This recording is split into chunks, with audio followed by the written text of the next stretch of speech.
कौशल अली साहब, मैं आपसे जल्दी से एक प्रश्न, अच्छा आप लोगों से आग्रह ये, आप आज मुझे आप लोग थोड़ा ये माफ़ करेंगे, मेरा पैनल थोड़ा बड़ा हो गया, मैं इतना बड़ा पैनल करता नहीं हूँ, क्योंकि आज इलेक्शन के बाद की बात थी तो इसलिए आप लोगों को है। अगर आपको किसी को जल्दी जाना हो तो आप हाथ रेज़ कर दीजिएगा, पहले आपकी बात सुन के तब मैं कर दूँगा। मैं माफ़ी फिर चाहता हूँ, मैं इतना बड़ा पैनल जनरली नहीं रखता हूँ। क्योंकि इस बात फिर सब लोग कह नहीं पा कौशल अली साहब, एक जल्दी से मुझे ये बताइए कि आज भी जो वोटिंग परसेंटेज है वो बहुत अच्छा तो है नहीं। मोदी जी अहमदाबाद में जिसको कहा जा रहा है mega road rally, unprecedented in Indian history, इस तरह की बातें बार-बार कही गई। इतना सब कुछ करने के बाद भी वोटिंग परसेंटेज क्यों नहीं बढ़ा पा रहे हैं? क्यों क्यों नहीं गुजरात के लोग बाहर निकल के वोट दे रहे हैं? कि केवल बीजेपी वाले वोट दे रहे हैं, बाकी लोग डर के मारे नहीं दे रहे हैं? नहीं नहीं, ये बात बिल्कुल सरासर लोगों का दिमाग में एक सॉफ्टवेयर प्लांट कर चुका है कि बीजेपी को नहीं हरा सकते या बीजेपी ही सरकार बनाएगी। ये स्टीरियोटाइप बीजेपी का फैलाया हुआ खेल है। उसको समझने के लिए आपको देखना पड़ेगा कि बीजेपी ने जो पूरा हिंदी मीडिया है या फिर जो भारतीय गोदी मीडिया है उसको अच्छी अच्छी होटल में रुका रखा है, उनके लिए खर्च किया जा रहा है, उनकी मालिश की जा रही है, और फिर ये ओपिनियन पोल आ रहे हैं। एक चाणक्य तो इतना बकवास कर रहा है कि 20 सीट कांग्रेस की आएगी। तो ये सारी चीज जो है वो पूरा इलेक्शन को मैनेज भी कर रहे हैं, और ऐसा जरूरी नहीं है कि एग्जिट पोल पत्थर की लकीर है, वो उस बिल्कुल उसी की तरह परिणाम आने वाले हैं। हमने कई ऐसे परिणाम देखे हैं कि बंगाल में वो एग्जिट पोल गलत हुआ है, बिहार में गलत हुआ है, पंजाब में गलत हुआ है, दिल्ली में गलत हुआ है। इसलिए ये क्या है कि ये इको एक बीजेपी बना रही है कि बीजेपी ही आएगी, मोदी है तो मुमकिन है। दरअसल में ये चुनाव ना तो कांग्रेस वर्सेस भाजपा है, ना भाजपा वर्सेस आम आदमी पार्टी है, ना तिकोनी जंग है। ये जंग मोदी वर्सेस मोदी है। 2014 से पहले के जो मोदी जो एस्पिरेशन पैदा करते हैं, जो हवाई चप्पल पहनने वाले को प्लेन में बिठाकर सफर कराना चाहते हैं, सुनहरे ख्वाब दिखाना चाहते हैं, और 2022 का जो मोदी है वो सारी बातों को भूलकर अभी वो बात कर रहा है 5G की। पूरे दुनिया में सबसे सस्ता जो डेटा है वो हिंदुस्तान में मिल रहा है। ऐसी अनाप शनाप बकवास करे जा रहा है, और अमित शाह जो है वो लोगों को बुला बुला के धमका रहे हैं, वोट दिलवाने की बात कर रहे हैं। लेकिन सोचने समझने की बात यह है, कोई ट्रिगर नहीं है कि जाके जनता पोलिंग करे, जाए बूथ तक और वोट दे के आए, ऐसा कुछ भी नहीं है। और दूसरा, मैं अपनी वेजलपुर विधानसभा की बात कर रहा हूं जहां पर सबसे ज्यादा मुसलमानों की संख्या है। वहां पर एक ब्राह्मण कैंडिडेट बीजेपी ने रखा है, उसके सामने एक पाटीदार कैंडिडेट है। लोग स्टीरियो तरीके से सोच रहे हैं कि भाई बीजेपी वहां जीतेगी, और जब से ये सीट बनी है तब से बीजेपी जीतेगी। अब वो कैसे जीतेगी भाई? वो ब्राह्मण जो कम्युनिटी है, जो लोअर कास्ट है, दलित है, जो लोअर ओबीसी है, वो ब्राह्मण उनके घर के जाके पानी नहीं पीता, ना खाता है, और उसके साथ में अस्पृश्यता रखता है। वो क्यों वोट देंगे भाई ब्राह्मण को? इसीलिए मैं ये बता रहा हूं कि वेजलपुर की बीजेपी की फेवरेट सीट है, वो सीट भी यहां बीजेपी हारने वाली है। लोगों को समझ में नहीं आएगा, लोग मानेंगे नहीं कि बीजेपी जीत रही है। और दूसरा के जो नॉन मुस्लिम लोग हैं उसमें भी तो कोई ऐसा हिंदू उसके दिल में या दिमाग में तूफान मचा रहा है कि वो हम मुसलमानों को मार डालेंगे, पाकिस्तान भेज देंगे, इसलिए हम जाएंगे पोलिंग बूथ पर और मुसलमान के खिलाफ कमल को बटन दबाएंगे। ऐसा कोई नैरेटिव भी नहीं है। लोग वोट देने तक नहीं गए। यहां पर वेजलपुर विधानसभा में 45% से भी कम वोटिंग हुआ है। यही इंडिकेशन है कि जो बीजेपी 2014 का जो मोदी है वो हार रहा है, और अभी जो 2022 के अंदर जो मोदी अनाप शनाप कर रहे हैं और एक्सपोज हो रहे हैं, वो मोदी भी हार रहा है। इसीलिए कोई जादू नहीं है इस चुनाव के अंदर, कोई उत्साह नहीं है, सारे लोग निराश हैं, क्योंकि कांग्रेस भी उदासीन रही है, ना कोई उन्होंने नैरेटिव सेट किया है। जो कुछ भी नैरेटिव सेट किया है वो आम आदमी पार्टी ने किया है। बीजेपी के खिलाफ जो मोर्चा खोला था और जो लड़ाई चल रही थी मोदी और केजरीवाल के बीच में, कांग्रेस वहां कहीं नहीं थी। लेकिन कांग्रेस को अनडाउटेड बेनिफिट मिल रहा है आम आदमी पार्टी की वजह से। जहां जहां वोटिंग कम हुआ है वहां पर जो बीजेपी की ज्यादा सीटें आम आदमी पार्टी हराएगी, बस निस्बत है कि कांग्रेस को लॉस होगा। चूंकि आम आदमी पार्टी की जो एग्जिट पोल के अंदर जो बकवास चल रही है, उसके अंदर वो ये नहीं बता रहे कौन सी सीट है, कौन सी सीट में क्या जाति का समीकरण है, क्यों उस जाति के लोग बीजेपी को जाके वोट दे रहे हैं, ऐसा तो कुछ एग्जिट पोल में है नहीं। ये तो अहमदाबाद के अंदर बड़ी बड़ी होटलों में बड़े बड़े चैनल के पत्रकारों की मालिश की जा रही है, खर्च किया जा रहा है, उसका ये एग्जिट पोल है।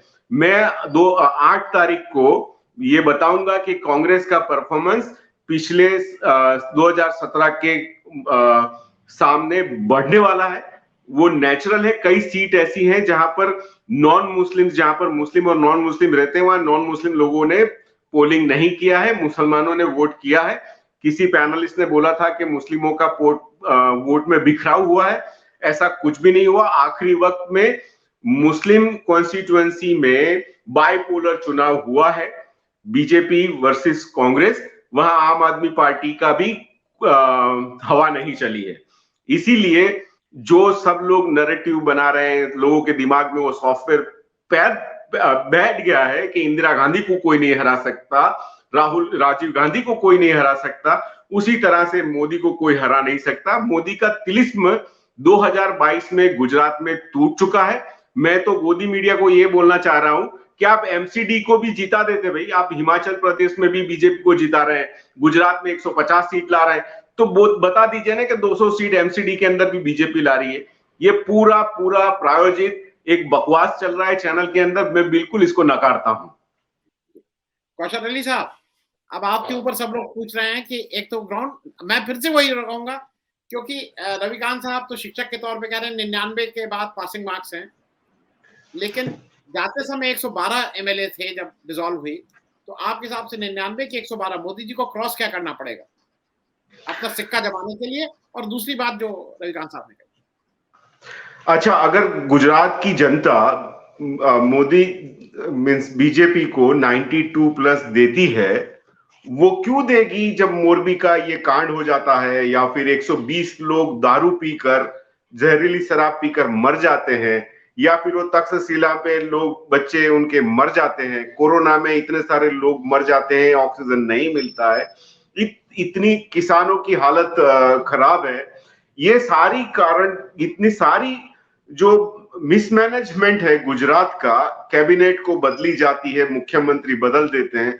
और फिर भी गुजरात के लोग 92 प्लस सीट गुजरात को देते हैं, तो ये गुजरात के लोगों की मानसिकता ये है कि जो अभी हिमाचल के जो साहब बोल रहे थे कि वहां के लोग हैं, उनियाल साहब जो बोल रहे थे, मैं उनकी बात से सहमत हूं कि जो वर्किंग एम्प्लॉय हैं गवर्नमेंट के, लोग त्रस्त हैं, इसीलिए वहां सरकार बदल रहे हैं। तो हिमाचल के लोग अगर ये सोच रहे हैं, तो क्या गुजरात के लोग ये सोच नहीं रख रहे होंगे कि भाई हमको सरकार बदलनी है या परिवर्तन लाना है? तो मैं नहीं मानता कि गुजरात में बीजेपी को 92 प्लस मिले, और चूंकि लोग बिल्कुल वोटिंग है ना, पोलिंग बूथ तक गए नहीं है।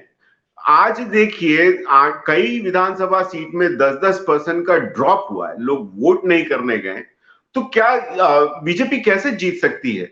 और ये सारा मैनिपुलेशन है। वो 8 तारीख को ये तिलिस्म भी टूट जाएगा।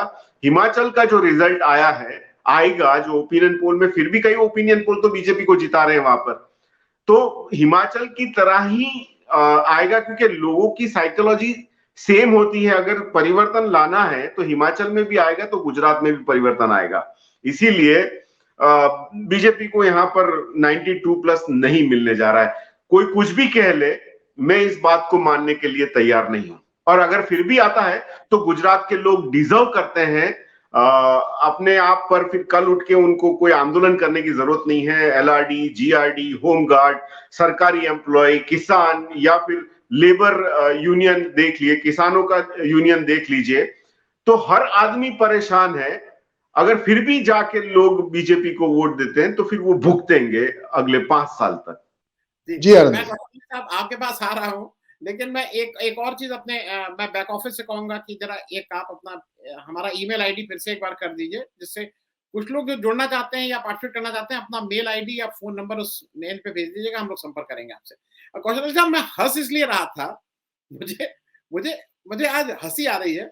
कुछ लोग इसमें गाली गलौज ये कर रहे हैं, रात में बका, अरे भाई हम बकवास कर रहे हैं तो तुम काहे 10:30 बजे रात में जग के हमारी बकवास सुन रहे हो? तो अगर हम उल्लू हैं तो तुम क्या हो जो इन उल्लुओं की बात सुन रहे हैं?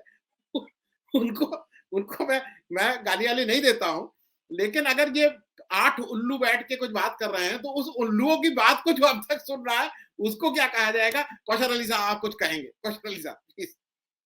अच्छा, लोग भारत जोड़ो यात्रा को बहुत ग्लोरीफाई कर रहे हैं। इनफैक्ट वो बहुत हाईली एक्सपेंसिव यात्रा है।